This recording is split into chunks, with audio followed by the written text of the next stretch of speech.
Hello viewers, খুবই মজাদার পিঠাগুলো আজকে তৈরি করব। খুবই সহজে অনেক রকম পিঠা তৈরি করব। তাই প্রথমে আপনাদের সাথে পিঠার পরিচয় করিয়ে নিই। কী পিঠাগুলো তৈরি করব: কুলি পিঠা, দোল্লা পিঠা আর ভাপা পিঠা।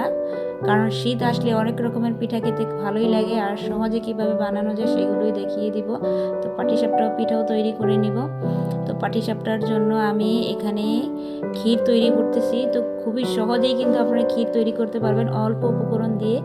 এই যে আমি এখানে পাউরুটির গুঁড়ো নিয়ে নিয়েছি, আর ঘন করে দুধটাকে জাল করে নিয়েছি। তো এখানে গরম মশলা দিয়েছিলাম আর এলাচি দিয়েছিলাম 2টা।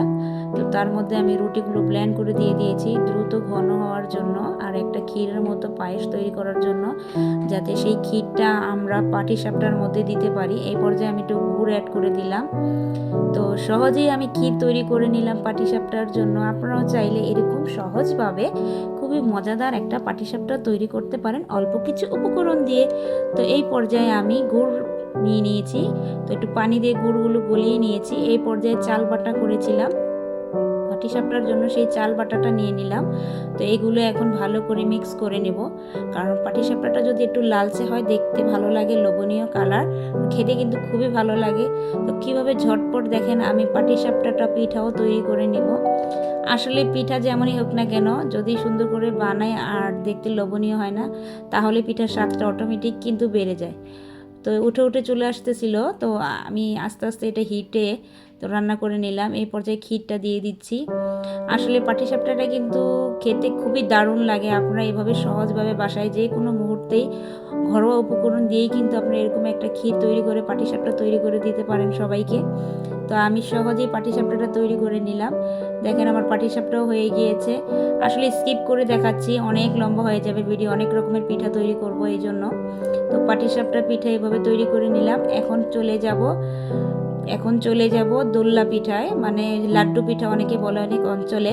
তো সেই জন্য চালের গুঁড়াটাকে আমি প্রথমে টেলে নিব, তাহলে দেখা যায় পিঠা তৈরি করার সময় একটা সুগন্ধ আসবে, ঘ্রাণ ঘ্রাণ ফিল হবে চালটা ভাজা থাকলে। তো এই জন্য চালের গুঁড়োটা ভেজে নিয়েছি। তারপরে চুলায় দুধ বসিয়ে দিয়েছি।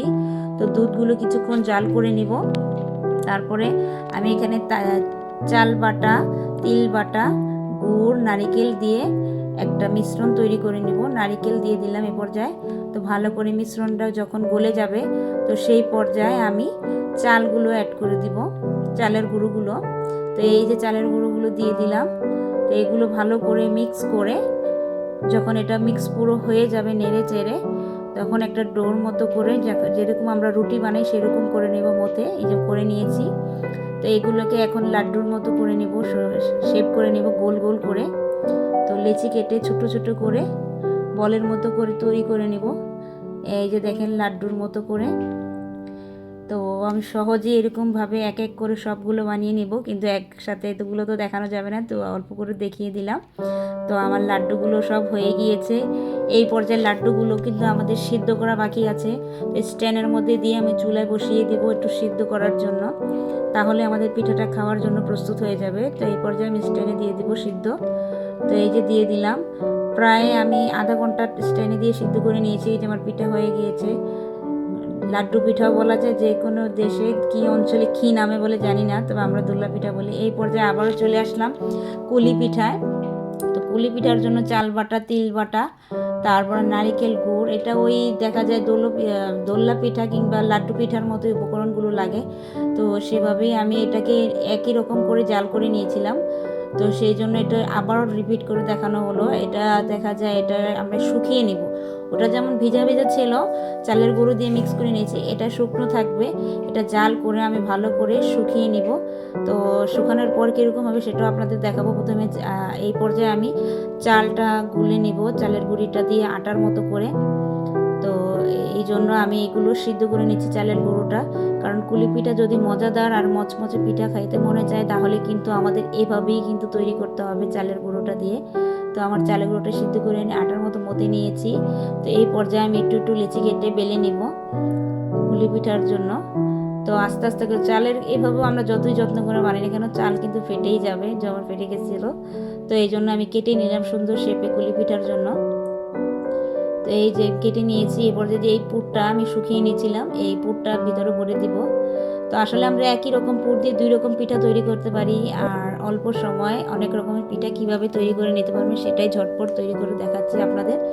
তো আমার পিঠাগুলো সব বানানো হয়ে গিয়েছে, তো এক এক করে ভেজে নিব।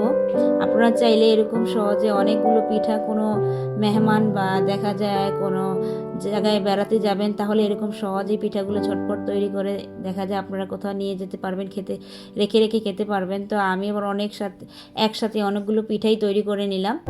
তো আস্তে আস্তে ভেজে নিলাম, হয়ে গেছে আমার পুলি পিঠাগুলো ভাজা। তারপরে আমি আরেকটা পিঠা, এই পর্যায়ে আমি ভাপা পিঠার জন্য প্রস্তুতি নিয়ে নিব।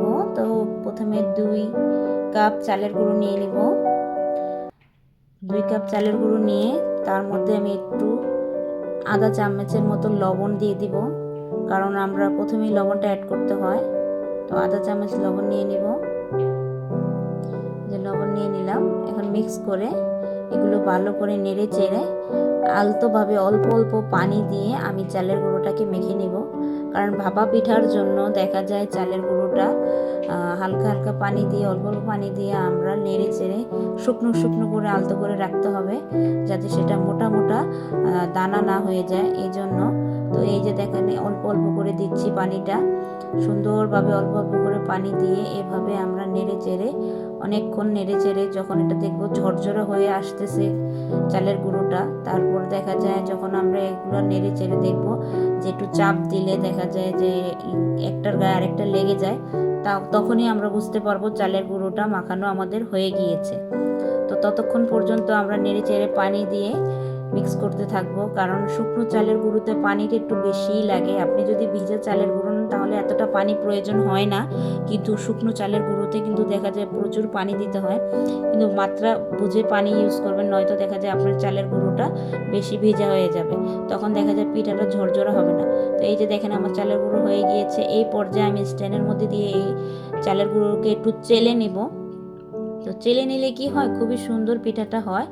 দেখা যায় পিঠাটা দেখতেও খুব ভালো লাগে আর খেতেও খুবই ভালো লাগে, কারণ অনেকেই দেখা যায় চালার ঝামেলাটা করতে চায় না। এই যে ঝরঝরার জন্য আমরা চেলে নিলে আমাদের পিঠাটা ভালো হবে। তো আমি এইভাবে অল্প অল্প করে নিয়ে সবগুলো চালের গুঁড়ো চেলে নিব।